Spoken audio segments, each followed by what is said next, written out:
Hello boys and girls, I hope you're very well today. And as it's Friday, we're going to go back over the rhymes we learned this week. So let's start with Tom Tom the Piper's son. Tom Tom the Piper's son stole a pig and away did run. The pig was eat and Tom was beat and Tom went crying down the street. Jack Sprat. Jack Sprat could eat no fat, his wife could eat no lean, and so between the two of them they licked the patter clean.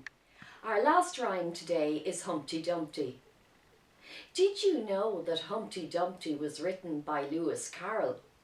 And Lewis Carroll is the man who wrote the story of Alice in Wonderland. Humpty Dumpty sat on a wall. Humpty Dumpty had a great fall.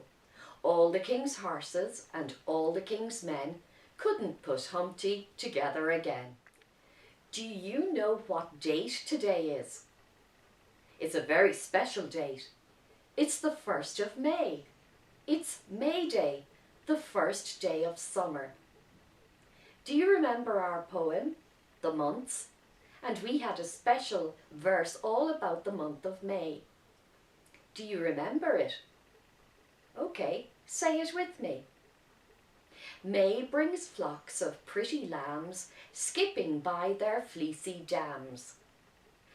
And I've noticed lots of lambs skipping around in the fields when I go for my walk every day. I've seen little white lambs and black and white lambs, just like Baba Black Sheep. Have you seen any? Now, today's story is a tale from Rhyming Land that I've written for you myself. It's called A Summer Tale. It was a bright, sunny summer's morning in Rhyming Land. There was no school, so Tom Tom, the piper's son, could do as he pleased. He did not have to practice the uilleann pipes with Dad. He did not have to do homework with Mam. He was allowed to go out and play with his friends because his punishment for stealing the pig was over. Tom Tom was a mischievous fellow and he often got himself and his friends into trouble. But he decided that today he would try not to come up with any harebrained schemes that would land him in hot water. Of course, he sometimes did get into hot water, like when he filled the sink to play with his boats and forgot to turn the taps off. But that's a story for another day.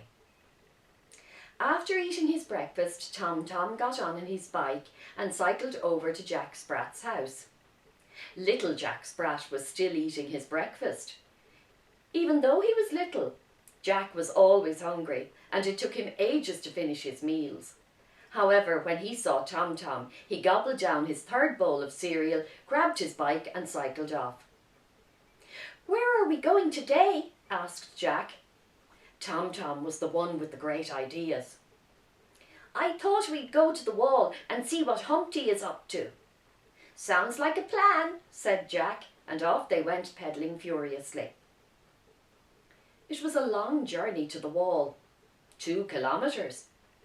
On the way they passed Mary, who was working in her garden, but didn't look up.